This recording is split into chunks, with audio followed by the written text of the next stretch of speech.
Fireside chat tonight for you guys, coming from the sunroom up in Emmanuel, which is actually here at Kellenberg on the 3rd floor. I'm on retreat right now with the juniors, getting them ready to have freshman retreats for you guys. So this is probably one of my favorite rooms in the whole building, right? So right now you've got this room, they call it the sunroom, it's all glass. And then right outside here, there's an outside porch where you can go on the roof of the school.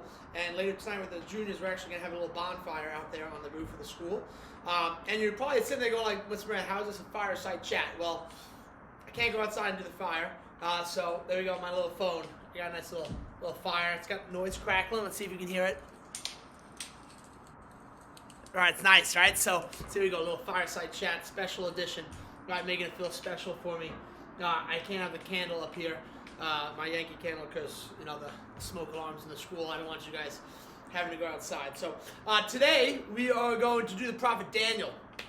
Right, this is the last section that we need to complete before we are done, kaput with the Old Testament. So if you go to section 64, we're going to take a look at the prophet Daniel. Now, if you look in Schoology, there is also a Prophets 2.0 handout. So some of you guys already downloaded the Prophets sheet that I gave you the other day. That was the Prophets 1.0. This is the Prophets 2.0 because the second page of it has all of the information about Daniel that you're going to need to know. All right? We've never done Daniel before as a scripture class for the freshmen, but we added this year because there are some stories in Daniel that as a young buck, when I was growing up, just so awesome. Right? There's no better. There's a few great stories in the Bible. Right? Samson, as a young buck, fantastic. David and Goliath, unbelievable. Third story, as a young buck, Daniel in the lion's den. Right? This guy gets thrown into a den of lions, and then we'll talk about what happens. Right? See what happens. No better story as a young buck. So everyone got to section 64.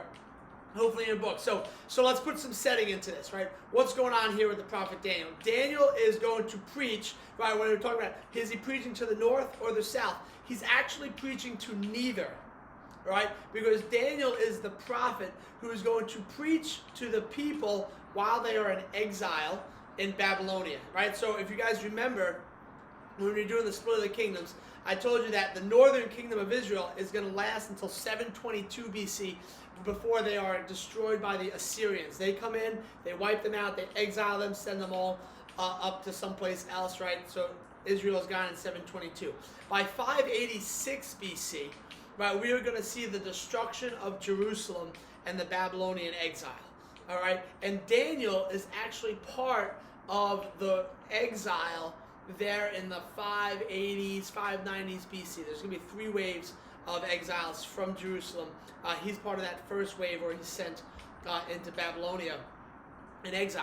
Right? By 586 BC, we see the destruction of Jerusalem and the temple, and all the Jews that were living in Jerusalem and the southern kingdom of Judah are shipped out and are living in exile. That's the stage where we see Daniel kind of rise up. Right? And Daniel is going to preach to the people while they're in exile. And his message is a message of hope, right? Because the people now, they're freaking out. Because remember, the only place to worship God was in the temple. Now that the temple's gone, the temple's destroyed, they have a huge theological crisis. Where can we go to worship God? Right? If the only place to worship God was in the temple in Jerusalem, and now that's gone, where do we go? All right? And so Daniel is going to be this prophet of hope to the people while they are in exile. Right? It was a hope for, hey, we are going to one day return to the promised land. Right? It was a hope that there is going to be this future Messiah that is going to come, right, and save the people of Israel. Right? And there's also the hope that any individual person can overcome the personal evil that's in their own lives in order to achieve goodness, right? And so there's really 4 parts to the story of Daniel that we need to take a look at. The first story here, right, is entitled The Vision of the Son of Man, right? Daniel is known for having these visions of God in these first few chapters of the book of Daniel. And one of the visions is that of the Son of Man, right, who is going to be for us as Catholics, right, as we look forward, fulfilled by Jesus as the Messiah. All right? And notice, I just want you to read here, right? He has this vision, right? In verse 13, as the vision during the night continued, I saw coming with the clouds of heaven one like the Son of Man, when he reached the Ancient of Days, that's God, and was presented before him, right? When the Son of Man goes before God, he received dominion, splendor, kingship. All nations, people, and tongues serve him. His dominion is an everlasting dominion that shall not pass away. His kingship, one that shall not be destroyed.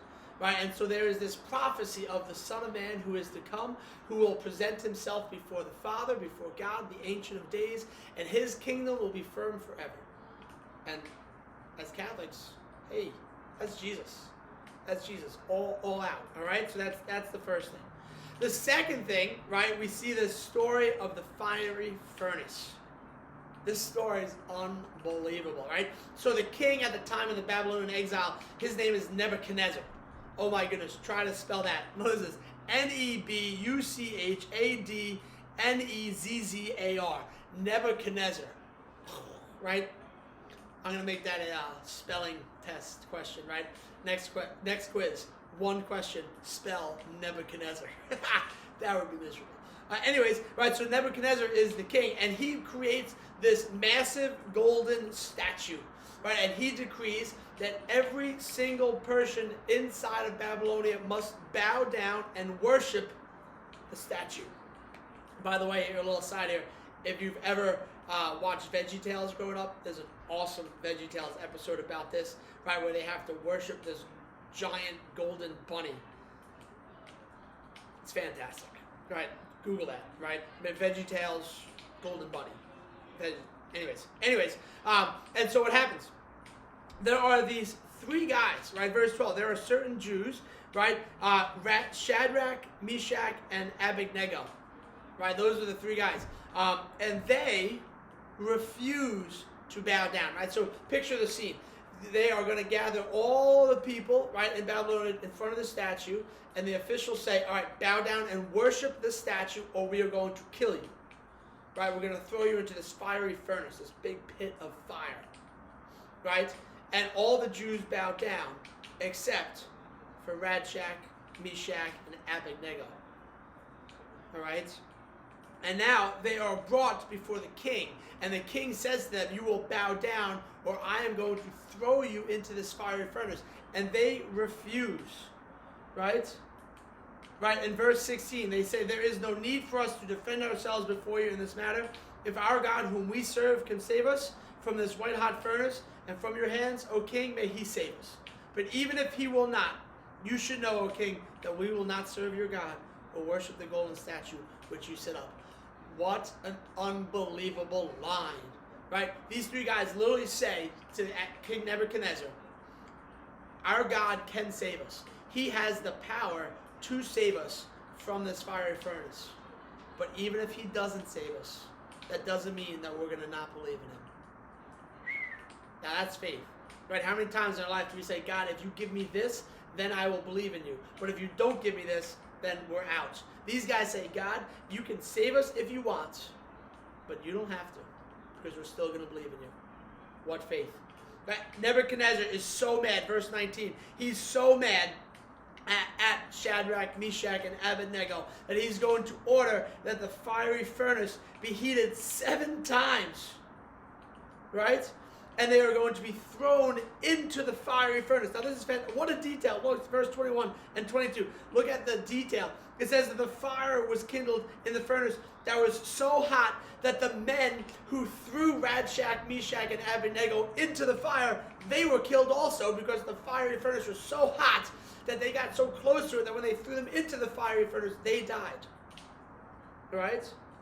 So here goes these 3 men. They fall into the furnace, and all of a sudden, in verse 92, Nebuchadnezzar says, did I not throw 3 people in?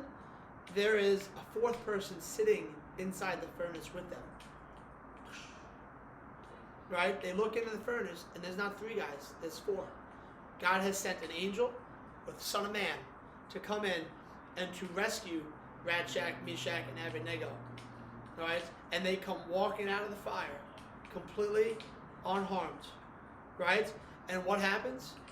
King Nebuchadnezzar is so amazed by this that he's going to take the men who convinced him to throw these 3 guys into the fire. He's going to throw them into the fire where they're burned, right? And then notice in verse 96 and 97, he proclaims that there is no other God who can rescue like this. And as a result, the king promoted Shadrach, Meshach, and Abednego in the province of Babylon. Their faith saved their life, moved them closer. All right. Right? So here we see this message of hope, that even in exile, even when things in life look miserable, we can cling to our faith, we can cling to our belief in Jesus Christ, and we will be saved. Section 61, Daniel chapter 6, verse 61. I love this story. Oh my goodness. As a young buck, lions, death, blood, gore, fantastic. Right? I mean, this is like Goliath. I told you, Samson, Goliath, Daniel in the lion's den. Right? So we see the same thing happen here. Now King Nebuchadnezzar has died, and the next king has come to power here, and his name is King Darius. And Daniel is an advisor to King Darius. All right? And the other advisors don't like that Daniel has the king's ear. Right? Remember we talked about the guild prophets and then the real prophets, right? These other guild prophets, these false prophets, they don't like that King Darius listens to what Daniel says more than what they say. And so they get into the king's ear and they say to the king, listen, this is what you need to do. You need to find out how loyal your subjects are to you. And you need to proclaim that for 30 days, right, we're looking at verse 8 now, for 30 days, no one may pray, right? You may not petition to anyone, divine or human, right, except to the king. The only person you may ask for help and you may pray to is to the king. You may not talk to God. You may not talk to other people. You cannot pray. You may only ask for help from the king. And Daniel says, no way.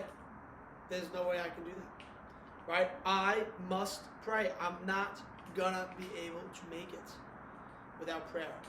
Right? And I got to tell you guys, I feel like that way, right? So many times in my own life, right, as a personal note, when I talk about praying, like praying for me is second nature, right? There are so many times throughout my day where I'm just like, yo, God, I need some help right now.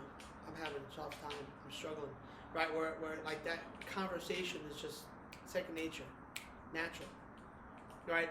But these guys don't like it. And so when they find out that Daniel is praying, they go to King Darius and they say, hey, didn't you say that it was a decree that anyone who prays would be thrown into the lion's den? And he goes, yes. And they said, aren't you not able to take back that decree? We're looking at verse 15. And he says, yes, I will not take it back. And then they say, well, Daniel, the guy that you like, he's been praying. And so they kind of force Darius' hand to throw Daniel into a lion's den. Now, think about this.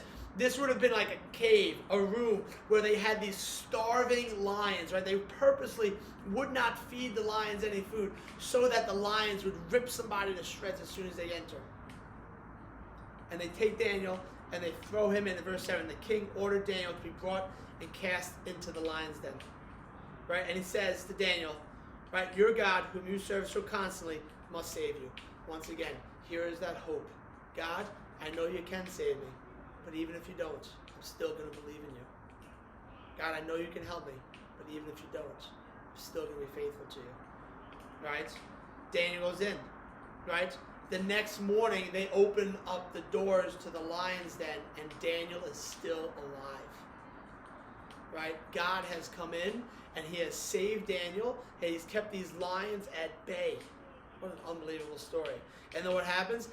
The King Darius is going to order that the men who tricked him into having Daniel thrown in, they are going to be thrown in with their wives and their children. Oh boy, right? And I love this detail. We're looking at verse 25. Before they even reach the bottom of the den, the lions overpower them and crush all their bones. Right? I mean, they are just like, it's not that those lions weren't hungry. That's not why they need Daniel. It's because God protected Daniel from these beasts, from this death. And notice, as a result of Daniel's faith, what happens? Daniel, in a sense, is going to win the freedom to worship, not just for him, but for all Jews that are in exile. Because King Darius is going to write in every language, I'm looking at verse 26 and 27, every language and everywhere that I decree that throughout my royal domain, the God of Daniel is to be reverenced and feared. Right? So now all Jews in Babylon in exile are allowed to worship the one true God. Because of Daniel's faith and his ability to not back down, he's going to win for everybody around him the freedom to worship. Right? Third story, the story of Daniel and Susanna. Oh my goodness. This story is unbelievable. Right? I'm going to try to make this quick because I know this is getting a little bit long here for you. Right? But you should read it on page 285 in our textbook. Right? You should read this. Short story long. Susanna is a beautiful woman. Right? And she's married to this man named Joachim. And there are these two wicked elders of the people. Right? Here from Babylonia. And they look at Susanna. They look at Susanna with lust. Right? And the two of them devise a plan to try and get her to sleep with them. Right? And they tell her that if you will not sleep with us, right, then we are going to accuse you of committing adultery, and the punishment for adultery would have been stoning to death. And Susanna is going to say to them, I would rather be stoned to death than to commit adultery with you. I would rather be condemned by the truth, by doing what is right, than succumb to your evil desires and your evil lust. Right? And so they put this woman on trial. These two evil elders are going to swear that they saw her commit adultery. Right? And in verse 41, the people believe the elders, and they send out Susanna to be stoned to death. And that's when Daniel comes in. Daniel steps in and he says to the people, are you okay, in verse 45, with shedding innocent blood? And the people are like, what are you talking about? She's innocent. And he goes, watch this. These two guys, by their own words, by their own lies, are going to condemn themselves. And so what he does, he puts the two guys in separate rooms. He doesn't let them talk to each other. Right? And he brings in the first guy, and he says to the first guy, hey, under what tree, what kind of tree in the garden did you see Susanna commit adultery? And he responds with a mastic tree. And so they're like, okay, good.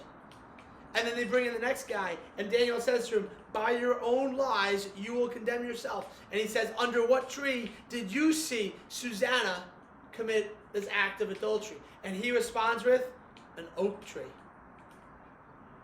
Right? The guy's stories don't match up. Right? And their own lies now are caught. And because of this, they are taken out and they are stoned to death because of their treachery. Right? And we see Susanna, once again, choosing to do what is right. Choosing to live the life of God, even though that may mean treacherous end.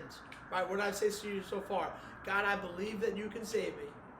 But even if you don't, I will always praise you. Right? Susanna, God, I believe that it's better to not do this wrong. And if you don't save me, I will still praise you. All right? And so those are the four things from Daniel that we should take a look at. Right? Daniel is also going to be one of the first places where we start talking about an afterlife. Right? Where we see the resurrection of the body. Right? And an afterlife coming after us, right?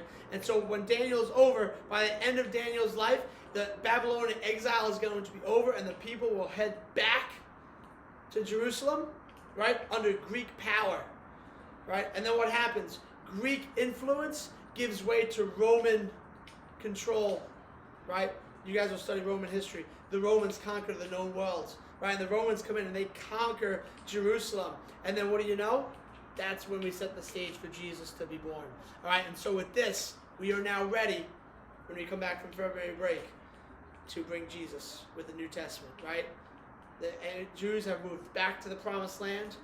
Greeks have been conquered by the Romans, and now the people are no longer free, but they're living in the Promised Land, but they're under Roman occupation, which is a brutal time period for the Jews. Perfect setting to enter in Jesus, the Son of Man, the Messiah. All right, folks. So I hope you enjoyed this special edition Fireside Chat from the sunroom. We got a little fire going on the phone here. I hope you guys have a fantastic break. Stay safe. Go to Mass on Sundays. Right, you got 2 opportunities for Mass. Thank you for your attention. Right, thank you for coming. Right, as always. Right, I know you have your choice of scripture classes. Thank you for choosing mine. Have a great day. Moran out. 'Cause I'm the man, I'm Mr. Moran, Mr. Moran.